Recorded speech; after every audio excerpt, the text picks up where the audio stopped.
By the way, Bryan Christopher Kohberger also knew a man by the name of Kevin Doherty. Just so you are aware of that fact, this will be in the Bryan Kohberger video 3, of course. But, I'm revealing that because I feel I can comfortably reveal that to a certain extent. I didn't want to ever have this come out too early, or be revealed before this time, because that would actually expose my own history with that individual. I knew this Kevin actually quite well, you see, and that's a history I did not want to get into addressing, except very, very slowly. But yeah, he certainly knew him, in the Nevada area and so on. I didn't want to get into that too much, but this is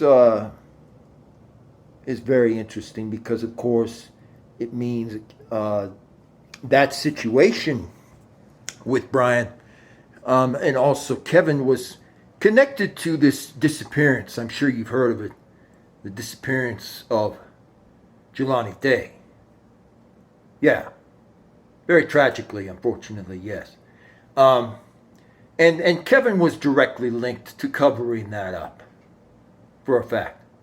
And so, I can also reveal, of course, that Brent Kopacka clearly knew Bryan Kohberger quite well. Not that they just, accidentally ran into each other one day, but they knew each other. Anyway, there's a gag order on certain elements of that because it's going to come out slowly. But, it's confirmed they had their connection. And Kevin directly helped cover up Jelani Day's murder. Quite a tragedy. What's up next? Bryan Kohberger. The Untold Stories. Complete. Uncut. And very, very visceral. That's right now on the JTC channel. Thank you. Top. The top dog, the top, top of the line when it comes to and concerns the objective truth of true crime. We only go directly where the facts lead. And sometimes those facts lead in an unexpected direction. We still go there full throttle, and we get all of the facts that are necessary in more or less 1/10 of the time that it would take otherwise. This is Senelia Garcia. You're going to be wondering why that is important. Well, you're going to discover right here in this video exactly why it's important, why these elements are crucial to understand. Senelia Garcia happens to be a good friend of the Ramirez family, specifically Sadis Ramirez, Leo Ramirez, Pinel Ramirez, Ariel Ramirez, and Alexander Ramirez. Now when you go over here, you're going to see something very interesting. This is none other than Brent Michael Seifert. That's correct. Brent Michael Seifert. Last name spelled Seifert. There is no way to mistake it. Mr. Seifert happens to be very good friends with Audie Jimenez and the Jimenez family. And you're going to discover something that you would normally not ever expect it, I'm sure. But Mr. Seifert also happens to be very good friends with someone else as well. He happens to be friends with the Locklears, which is essentially the sister, or perhaps the niece even, of Heather Locklear, very interestingly, and the Ramirez family, specifically Jan Ramirez, and several others who are unmistakably with the original Ramirez family. Now, why is this important? Right? Why are we going down this rabbit hole for a moment? There's Holly Locklear. Isn't that interesting? Directly related to none other than Heather Locklear. That's correct. So why are we going down this rabbit hole with the Ramirez? Because if we go back here, you're going to see that Senelia Garcia unmistakably is very good friends with the Ramirez and also Jimenez. And guess who Senelia Garcia is best friends with? Brent Kopacka. That's correct. Brent Kopacka, who also happens to be very good friends with Delian Jimenez and other members of the Jimenez family specifically, as well as Garcia and Ramirez. So why did I have you go on this little journey? That's going to be an interesting part of this, because this is exclusive information you were never going to see anywhere else. We went on this journey because it happens to be the fact that Brent Seifert is an interesting fellow. His so-called cousin Tiffany Seifert lives in Pennsylvania, essentially in a town directly next to Albrightsville, directly next to the Pocono Mountains. He's a doctor. He's all these things. But there's something else you're going to discover that's very interesting. Brent Seifert, specifically Brent Seifert the doctor, lived directly in Salem, Oregon. That's correct. Salem, Oregon, where Brent Kopacka has been spotted going before in none other than Salem, Oregon. And why is this important? Because, folks, I'm showing you a picture here that you will have not ever seen, that you're not going to get anywhere pretty much, that shows Brent Kopacka tried his absolute hardest to hide his connections directly to Brent Seifert. And since Brent Seifert was also associated with Kohberger, you're going to discover something very interesting next.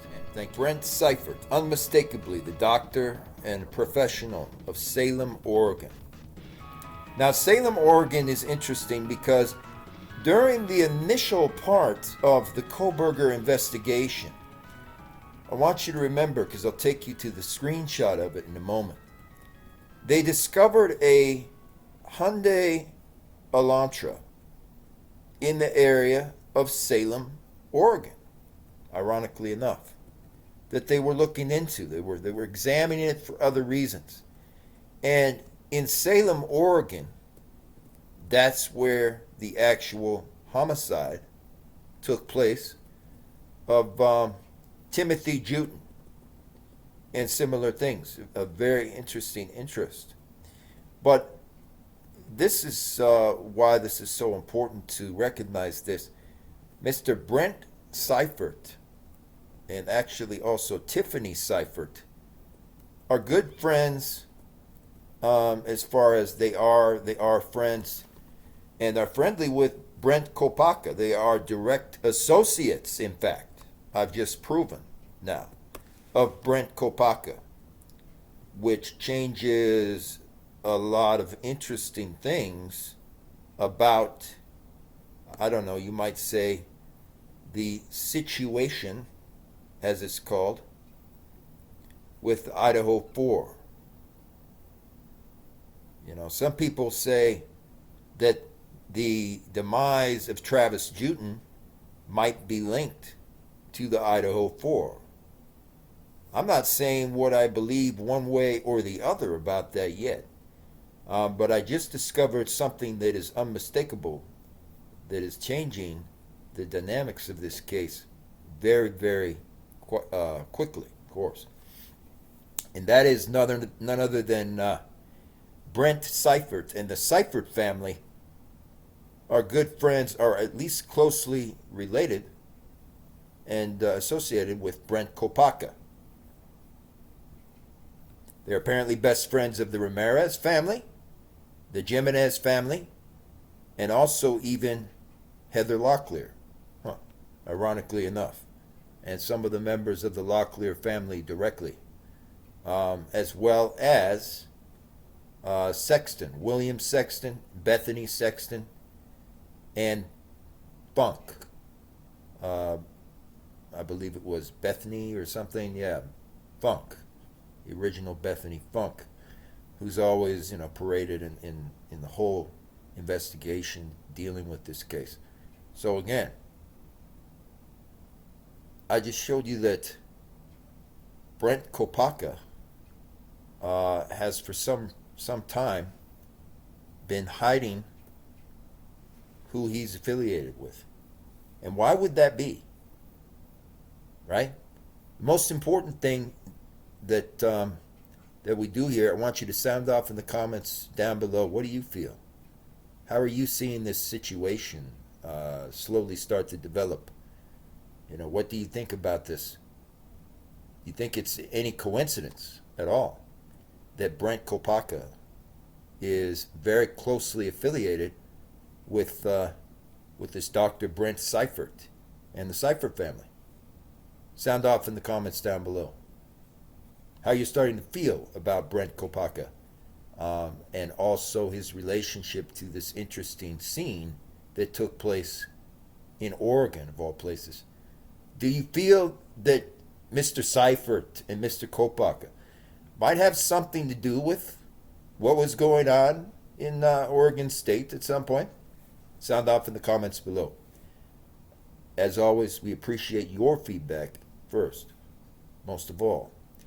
The other key issue is, do you feel that it's true what they say, that Bryan Kohberger could not have ever been in Oregon State? It's not possible that he traveled to Oregon State. I'd like to hear your perspective on that as well. Sound off in the comments below. Thank you. And they just immediately rule it out and say, no, this couldn't be connected to anything. This white Hyundai Elantra is seen right off of the street in Oregon, Eugene, Oregon, near Salem. And so the photos of the white Hyundai Elantra are shown in Eugene, Oregon at the intersection of W7th PI and Seneca Road. So a white Hyundai Elantra, in other words, gets spotted in Oregon, and they say it isn't connected to the Idaho 4, of course. The update from the Moscow police came after investigators were probing the car because it matches the description of a vehicle that was near the actual crime scene when the Idaho 4 case takes place. Moscow police have requested the public's help in locating a white Hyundai Elantra 2011 to 2013 model, saying they wanted to interview the occupant. Police in Eugene, Oregon contacted Idaho authorities to alert them to an abandoned car found on the side of the road that was badly damaged, allegedly in a giant collision. Investigators spoke with the female owner and reported the vehicle was in a collision and then impounded directly into a separate private impound lot. The vehicle was registered out of Colorado, and the owner was not believed to have any relationship to any property in Moscow, Idaho.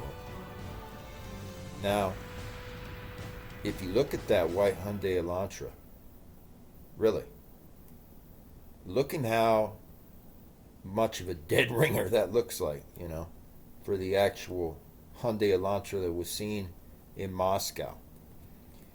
Do you really believe that phony story that they put out, that there's absolutely no relationship here between these things? Especially given that we now know doctor, or a supposed doctor anyway, the individual who's a professional, Brent Seifert, right,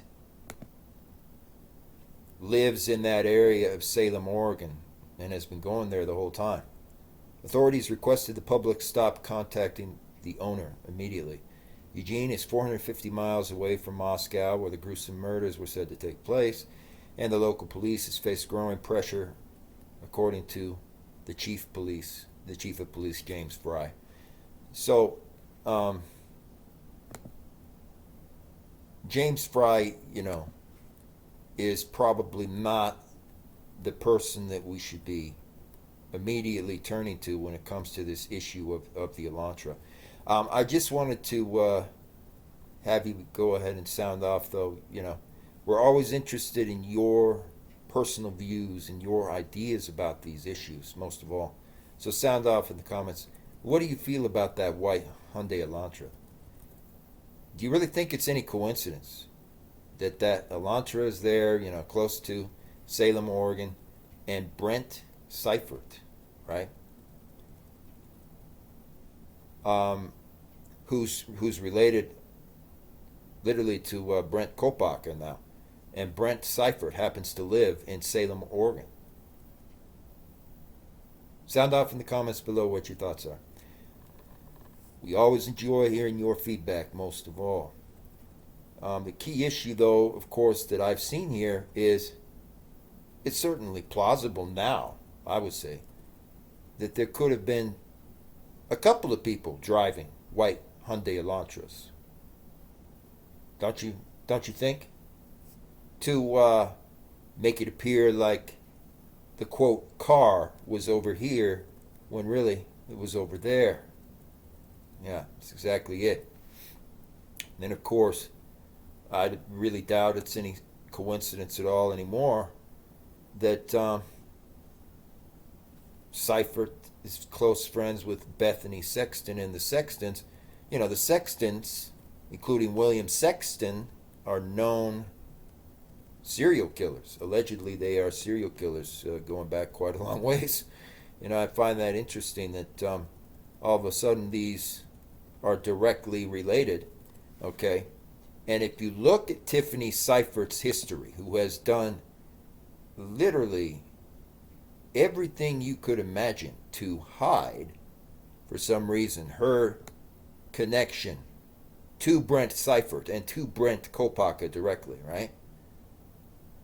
I find that very interesting because if you look at her address in Gilbertsville, Pennsylvania, okay, this is not more than, literally, it's not more than 10 minutes, maybe a mile from where Kohberger directly lives, right? And then if you look at the addresses for Washington State, same thing. Very, very close to Washington State University. In fact, it says she went to Washington State University, essentially. So, and then they're related to these other interesting folks called the Burgoyne. So I'm not saying that that she is necessarily a suspect yet. What I am pointing out, though, is there's no coincidence there that she's going to the exact same places all the time, and apparently knew Brent Kopacka. The Seifert family knew Brent Kopacka very well, and apparently they had very close relations through the Jimenez family, Garcia, and similar people. They were directly related. So, my question again is, why are we not seeing a lot more attention focused on Brent Kopacka? It's an innocent question to ask, since they found a giant kind of machete-style knife inside Brent Kopacka's apartment, which was, not too far from Bryan Kohberger, where he was staying, to go to the campus. And also inside Brent Kopacka's apartment was this kind of face, this Pennywise mask, a strange kind of mask from Scream, and then of course his relationship to Seifert, who's now proven to be good friends with the Locklears. Why are we not hearing anything really about who Brent Kopacka was? And it's a worthy question to ask. And we appreciate your feedback and understanding, your ideas most of all. So go ahead and sound off in the comments below. Maybe there's an innocent explanation for that. However, given all of the evidence that's come out, I doubt there's any kind of innocent explanation for Brent Kopacka not being a huge story, right? And of course, Mr. Seifert was very, very closely affiliated with, you know, Nicole Bates. I guess that's a joke off of the Psycho movie or something. You know, the Bates Motel. I just find it interesting that there hasn't been any true focus from any real, aspect of the law yet on Brent Kopacka, and especially on Brent Seifert. Now that we've finally proven in really conclusive fashion that Brent Seifert, the Seifert family, was very closely tied to Brent Kopacka. And Brent Lee Kopacka, that's his name, did everything in the book. He even went and deleted all of his Instagram accounts and so on to make it seem like he had absolutely never met the Seifert family.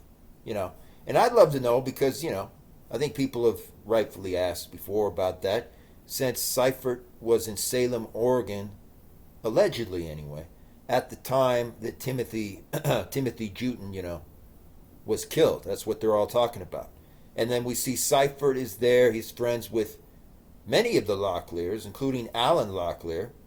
And there's no real, investigation. Who's watching the watchers, in other words? Who's actually looking into who Brent Kopacka is?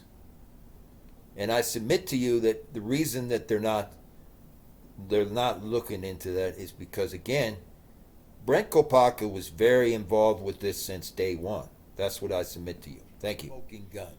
And I've been looking also at Darren Duncan's Facebook profile. I have to give full credit to Crime Circus, actually, in this particular case, because they've been the best on this case with getting all of the different photographs that allegedly were first inside of Brent Kopacka's apartment. Now here's what's interesting. Mr. Duncan says, I was having a drink with Brent. I put his machete on the stool so no one could sit anywhere near there.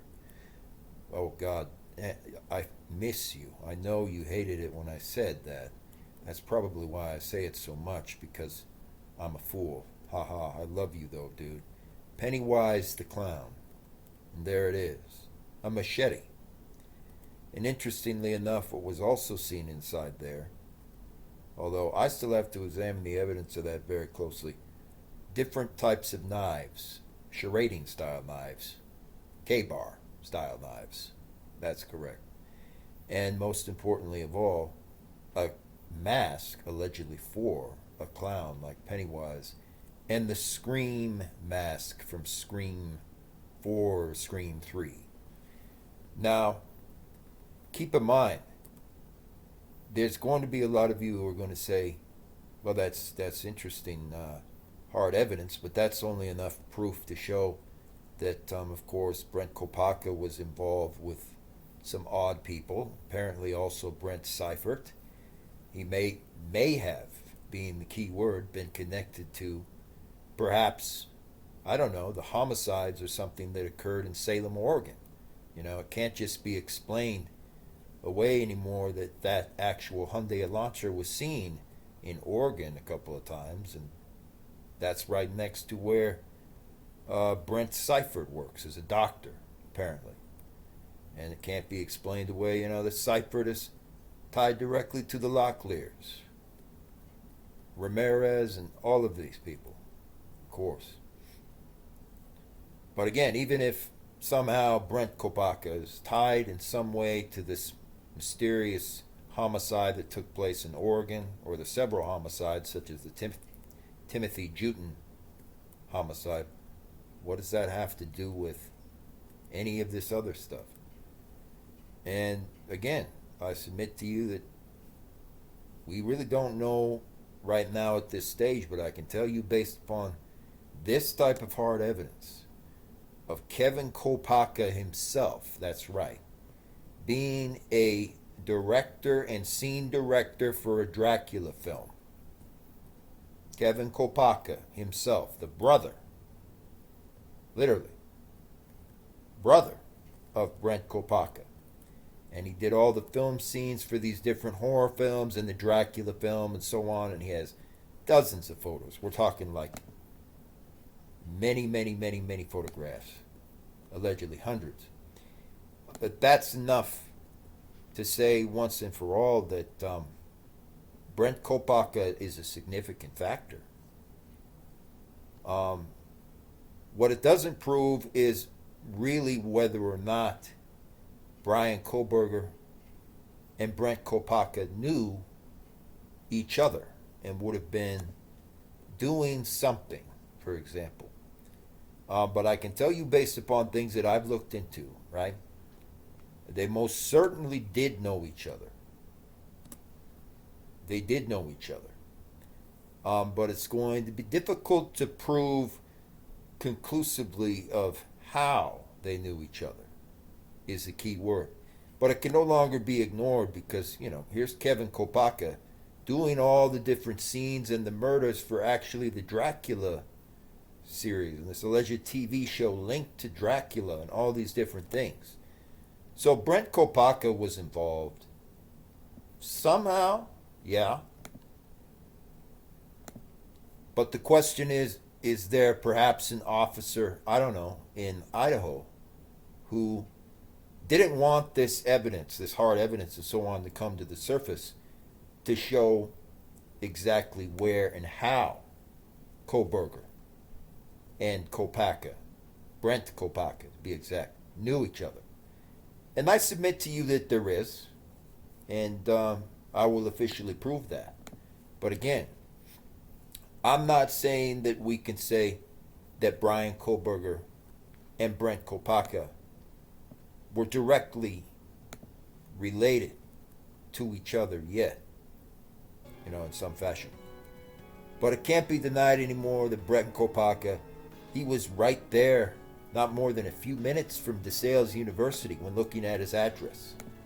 His brother directed these Dracula films and was infamous for having scream masks everywhere, in his gallery, his apartments, and so on. And so I submit to you, it is very plausible that they knew each other well. But proving it will be very difficult that Brent Lee Kopacka and Bryan Kohberger, were essentially friends of a certain sort. But I will submit to you now that I will certainly prove that that is a fact, that they were friends. And it will be difficult to do because you can see Bryan Kohberger has really covered his tracks.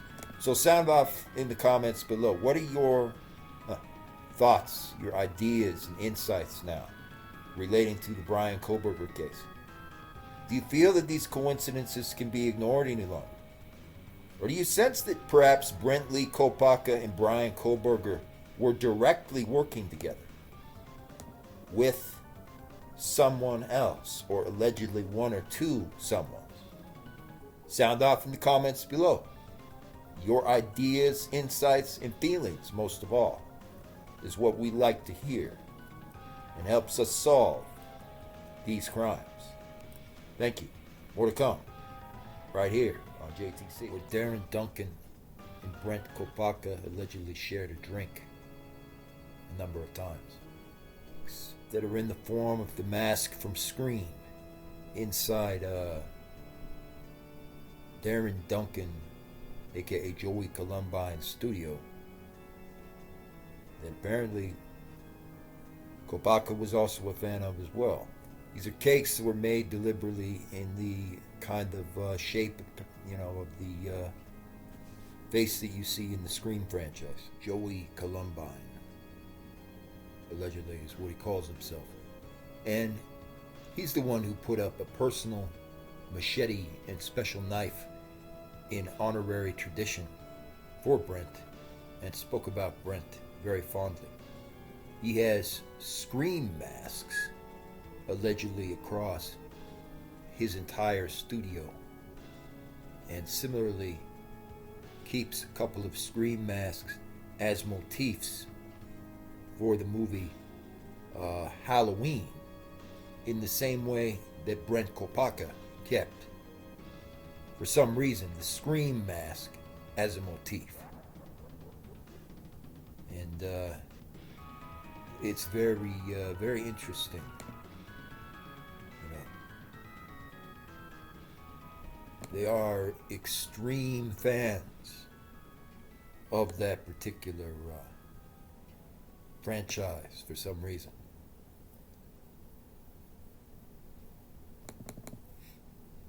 There's a lot of things on that personal profile page that won't be discussed right now, but certainly a whole lot of interesting memorabilia from Scream. Thank you. Never before seen evidence except on random videos. Dude, I have no idea. He was cold-blooded. I'm serious. If I was a millionaire, I would have hired him to be a bodyguard for everybody. This guy, Kopacka, would not hesitate to kill someone if ordered. In fact, I think he might have enjoyed it. I don't want to incriminate myself, Brent Kopacka, or any others, but during our official deployment, certain people had absolutely no remorse and never reflected on the carnage we caused when we got back home. In fact, if given a chance, I would do it all over again. Now, this is speculation, and I don't know if he actually killed anyone in Idaho, but I will say he would kill 1,000 people if he was told to without blinking an eye. He was a good order follower, and I think that's why he could never hang up his rifle. When he was prepping to get out of the military, he was already trying to find out similar careers. I just don't know how he'd end up in Pullman, Washington, though. Coincidentally, it's right up the street from Bryan Christopher Kohberger, if that means anything.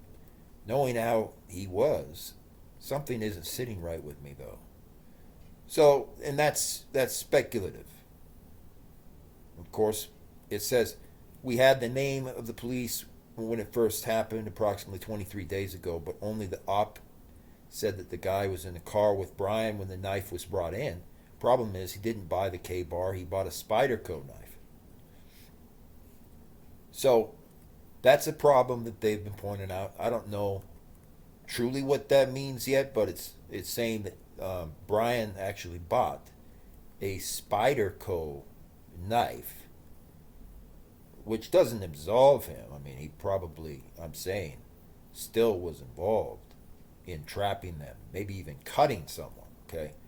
But he bought a Spyderco knife, and it was, according to all these photographs, it was Kopacka who bought a K-bar knife, for a fact.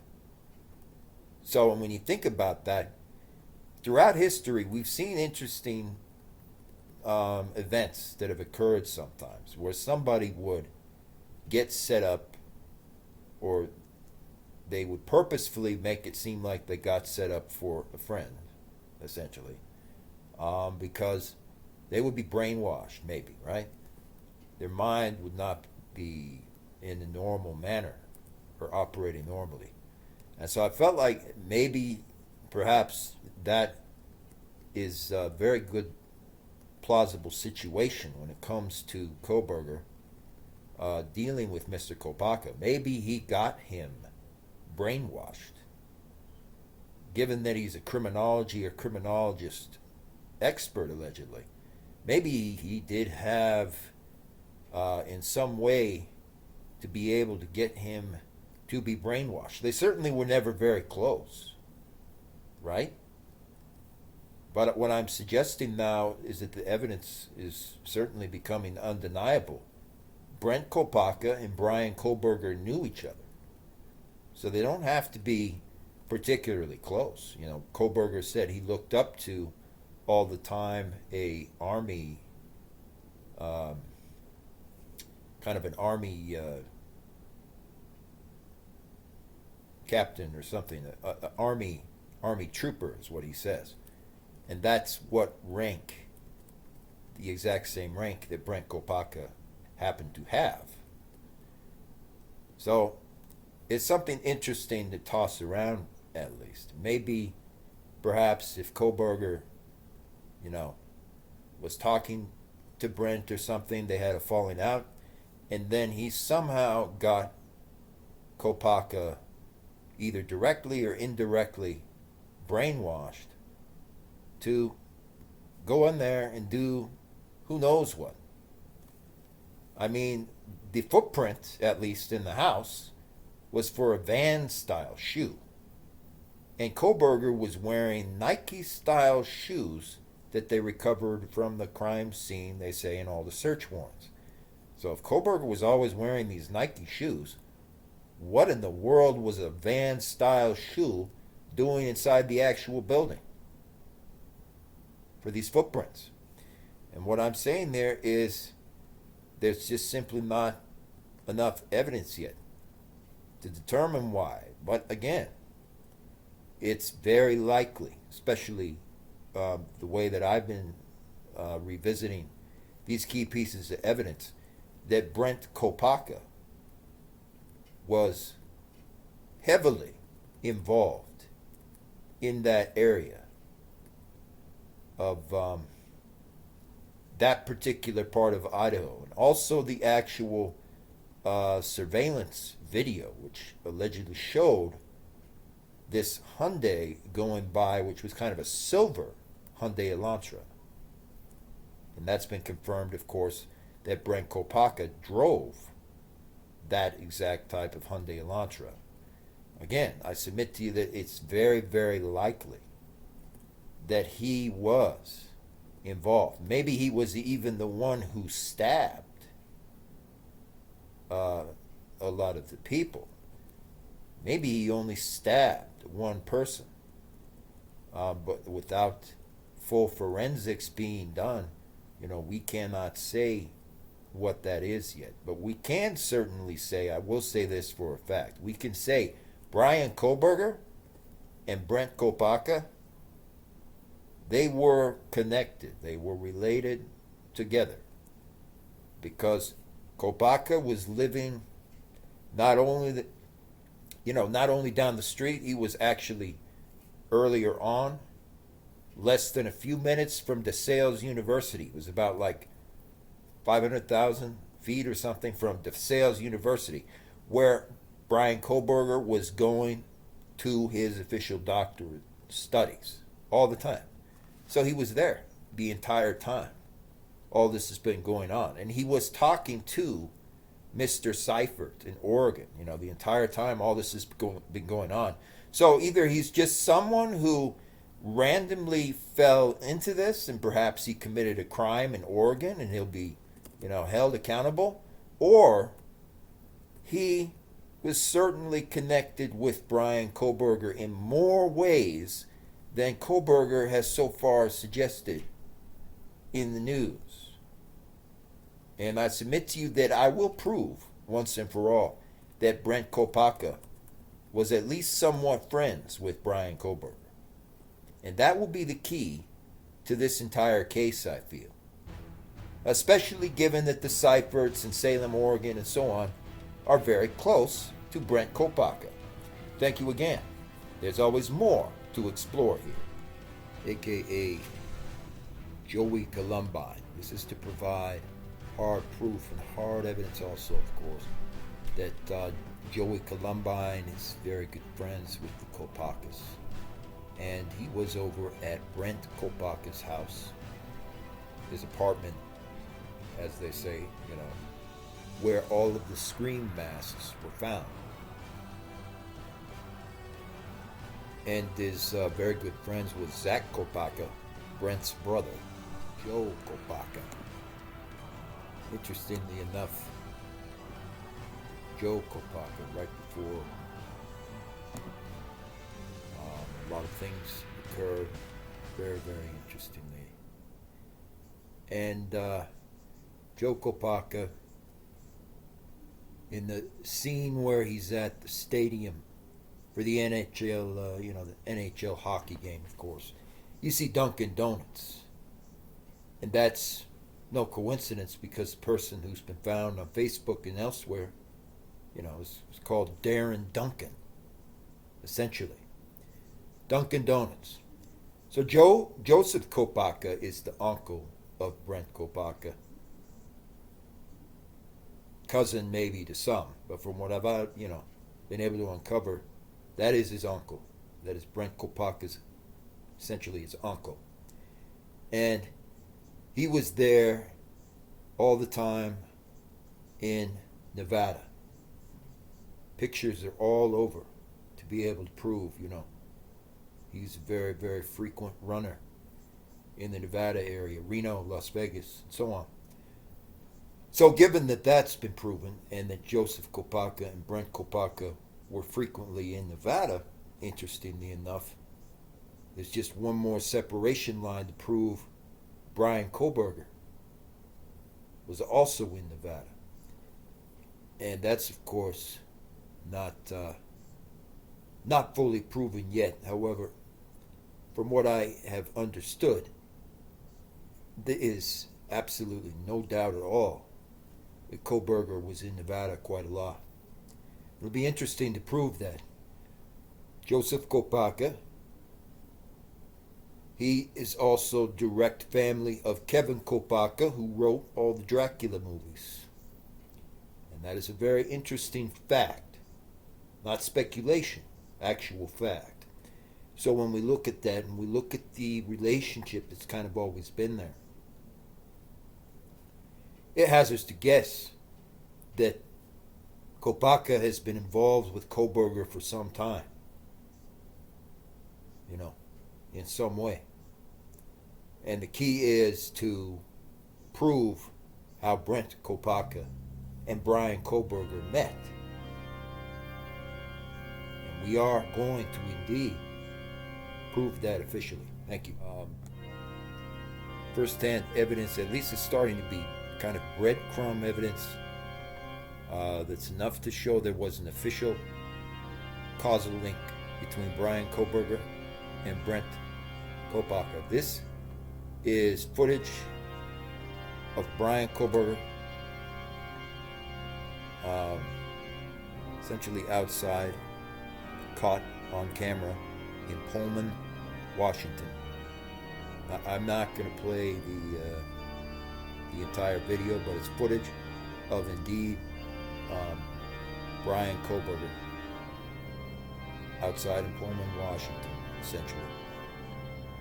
And this information is kind of copyrighted, so I'm not going to play the entire thing. But here's the key thing you need to remember and understand.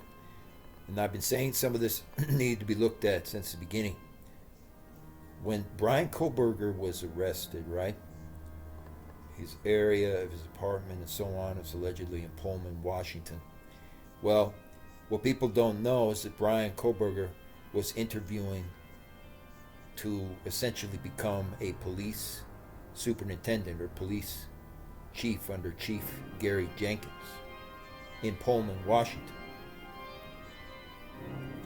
And he had indeed been confirmed for an assistantship program. It's the first time you're really going to start to hear this. An assistantship program he was starting under the Pullman Police Department.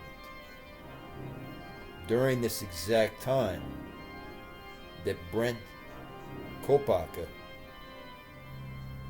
got shown on video being in Pullman, Idaho, at that area where he later gets shot. So Bryan Kohberger was, in other words, about to be turned into a police superintendent, a high-level position in the Pullman Police Department in Washington, right at the same time that Brent Kopacka was moving back into that specific area of Pullman, Washington. So this is very significant evidence at this stage. This shows for a fact Bryan Kohberger was inside the Pullman Police Department to a certain extent. He was researching this kind of internship program, and he was communicating most certainly with Brent Kopacka. Now, I don't know, and you guys will have to decide because there's not enough information out yet.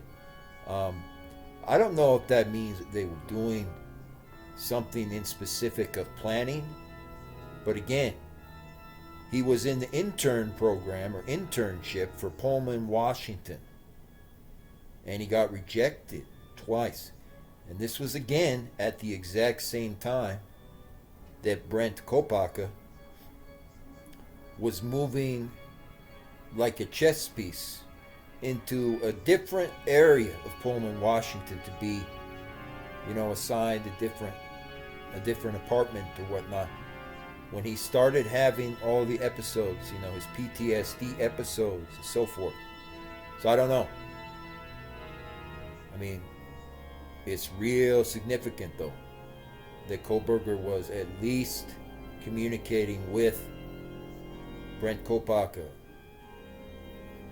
via email about something. And he was also communicating with the Pullman Police Department via email a lot on this research program. So sound off in the comments below what your general feelings and insights are on that. We always enjoy hearing your insights first, most of all, right here on this channel. But I would surmise to you that it doesn't prove like maybe that they were doing anything outside of just talking. It doesn't prove that they were coordinating anything or anything like that. But that's significant enough to see, that Bryan Kohberger was out in the area of Pullman, Washington, at the bars and things like that on camera. That's significant enough that it deserves, a whole dedicated, real in-depth research just on that, key point. It's significant enough of a breakthrough to say, they were communicating, right? We have proof that at least Bryan Kohberger and Brent Kopacka were communicating. We don't know what it was about. We have to get actual first-hand evidence of what's going on in this specific town and so on. We don't know if they were coordinating, anything. But again, it wouldn't shock me at all if they were attempting to build some kind of story or something, because the very fact that he was about to be made the superintendent for the Pullman police at the same time they started investigating Brent Kopacka, see, that's a very significant issue that we can no longer ignore. And I would submit to you that that definitely means Brent Kopacka and Bryan Kohberger were highly involved in anything that was going on in Idaho. Thank you again. Accused of brutally murdering 4 University of Idaho graduate students, allegedly frightened women staffers at a Pennsylvania brewery near his hometown of Albrightsville, according to the report. Kohberger was arrested without incident outside his parents' home in Albrightsville, Monroe County, 2,500 miles from where the students were found stabbed in Moscow, Idaho, several months ago. According to eyewitness reports and now some actual screenshot evidence coming out, Bryan Kohberger visited Seven Sirens Brewing Company multiple times, harassing the women who worked there. And the owner, Jordan Cyrulnik, has reportedly told NBC News as well. Kohberger, who usually sat alone at the bar, observing and watching, stood out very clear for his interactions with employees and patrons on multiple occasions. The brewery, which scans everyone's ID, has a system in which the staff adds notes or comments about the patrons that pop up on screen whenever the ID is scanned. Staff put in there, "Hey, this guy makes a lot of strange comments. Keep an eye out. He'll have 2 or 3 beers and then get too comfortable with a lot of the patrons." Kohberger would ask women, staff, and customers who they were at the brewery with, who they came with, and where they lived as well, including what street they lived on. If the woman or the women weren't interested, he would get upset quite a bit. In one instance, Cyrulnik recalled the employee was called a bid, or a foul word when she declined to answer other questions. Cyrilnik said he was forced to confront Kohberger during the visit to the Siren Company brewery. I went up to him and said, "Oh, hello, Bryan. Welcome back. We appreciate you coming. I just wanted to talk to you real quick and make sure you are respectful." Cyrilnik said he told the alleged serial killer, who was quite stunned at his comments. He was shocked that I was saying that, and he said, "I don't know what you're talking about. You must have me confused with someone." Kohberger stayed for just one beer, and then he never returned, according to Cyrilnik. At the time, Kohberger likely was a student at DeSales University. Shocked, former classmates remembered the accused killer as being an intelligent student in high school who was bullied in the outreach program. They said he struggled with hard heroin addiction and was taking injected heroin on a regular basis. It was bad, Kohberger's alleged classmate Sarah Healy told Fox News Digital. I'm saying alleged in this particular case because a lot of the news have said that this encounter never happened with Miss Sarah, Sarah Healy and people like that. There was definitely something that was off, like we couldn't tell what. I remember one time when I was walking in the hallway and he stopped me and was like, "Do you want to go hang out somewhere today? You look like you could use a breather." Kohberger sat alone at the bar, observing and watching everybody who came in the Seven Sirens brewing company doors normally. The home where the 4 University of Idaho students were later killed in the photograph. But Bryan was bullied, and I never got a chance to say anything because he would always run away. Despite performing well in school, she said he was rejected and bullied by girls and others that he believes internalized his criminology ideas or something, leading him to lash out and commit a heinous, violent crime. Another friend claimed that they saw Kohberger suddenly change in his senior year of high school when he lost a significant amount of weight. He always wanted to fight someone, and he was bullying people. We started cutting him off from our group because he was 100% different, Nick McLaughlin told the press. Kohberger had been living in Pullman, Washington at the time of the murder, about a 10-minute drive from Moscow.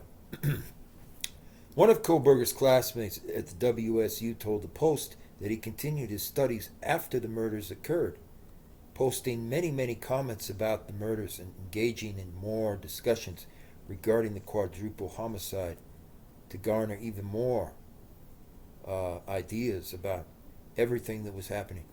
Kohberger has been charged with murdering Kaylee Goncalves, Madison Mogen, Xana Coronado, and Ethan Chapin.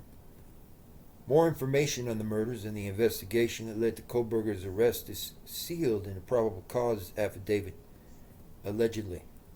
Kohberger is held without bond in Monroe County, and they said that they won't have any more hearings on the right to extradite. The public defender of Monroe County, Jason LeBar, had commented on. Now, this is interesting, but it doesn't really prove anything officially other than he was wearing, different types of shoes. He was wearing Nike shoes, and and Nike shoes were not ever found anywhere inside the house. That's an interesting point that hasn't been brought up, but they didn't find any kind of footprints or anything that dealt with Nike shoes. And anything concerning Nike shoes were never recovered in any of the crime scenes. But the interesting part about any of this, of course, is Bryan Kohberger was confirmed to go to this kind of Seven Sirens brewery a number of times. At least once, probably more. but certainly in the exact same area at least a couple of times. And Brent Kopacka, right? Not anyone else, but Brent Kopacka himself also went to the Seven Sirens Brewing Company. You know, he went to the Corner Club at least once, and he also went to the Seven Sirens Brewing Company, of course. And that's an interesting fact to make real careful note of here. They didn't report anything about this Seven Sirens Brewing Company incident and a couple of these other incidents where Kohberger actually went to one of these breweries. And also there's the fact that in this report, it confirms how close, just exactly how close Kohberger was living to DeSales University. And I find that interesting. That tells you essentially how close he was living to DeSales. Because Brent Kopacka, of course, he was confirmed to be living then, less than 5 minutes away from DeSales University. In fact, he was living kind of right next door to that area for, quite a while, a long time, according to a lot of the reports on it. And so, although it doesn't prove officially, okay, I would say a causal link now or something, it proves that beyond any reasonable doubt, it proves, of course, that Bryan Kohberger and Brent Kopacka certainly ran into each other a couple of times. This bar, known as the Seven Siren Brewery, I guess is what they call it, that was known to have Brent Kopacka and so on come in there pretty regularly. So I find that interesting, and that's as far as, when he was there living right by DeSales University. He was at a different area altogether when you're talking about Pullman, Washington, right? There's a different place over there. But it certainly confirms there was actually some overlap with them. So, we always enjoy your comments and your ideas on these specific topics. So sound off in the comments below again. What are you starting to think or realize about anything to do with Kohberger's visits? We always appreciate your views most of all, so thank you. I would just say, from first-hand knowledge and understanding of this specific venue and quite a few other things, that I think what this does prove is there was indeed some kind of relationship, there's some kind of overlapping partnership between Brent Kopacka and Bryan Kohberger, for sure. They're going to the exact same area. And Nick McLaughlin is talking about how strange, he's behaving and so on. What are the odds of any of that? And what are the odds of the fact, right, that the shoe footprints that are found inside that so-called, flop house, essentially, are all belonging to Vans style shoes? When you're taking the actual analysis of the footprints and things like that, they're coming from like a Vans style shoes. They're not coming from like the Nike shoes that are in the search warrant. So very interesting. That it hasn't been proven totally yet, but man, it is obvious at this point that Brent Kopacka and Bryan Kohberger were officially linked. Maybe at this stage it's that they're tangentially linked. But they were linked, and that's what needed to be shown. Thank you. Showing off this very large collection of masks, including masks from Halloween and especially the masks from Scream. Very interestingly enough, he has a huge amount of Scream masks in his studio and in his actual work office as well. Do I feel at this point that Darren Duncan is linked to this perhaps in some way? Yeah, I would say so. He's certainly linked to it in these other ways. I could see it being possible he is linked to it, no question. He also has a lot of Halloween masks and Scream masks covered by allegedly tarantulas and other things. And of course, he most certainly was showing off Brent Kopacka's accessories very proudly as well. So thank you again. What do I ultimately believe in truth about this situation, especially given the preponderance of evidence and interesting facts that have started to come out regarding this whole situation with the Bryan Kohberger case, especially in specific in this regard? I feel very strongly now, most certainly, that Bryan Kohberger, Bryan Christopher Kohberger, was very involved with an individual known as Brent Kopacka. And the people who have said that there was absolutely no link going on between them and so on, definitely got it wrong.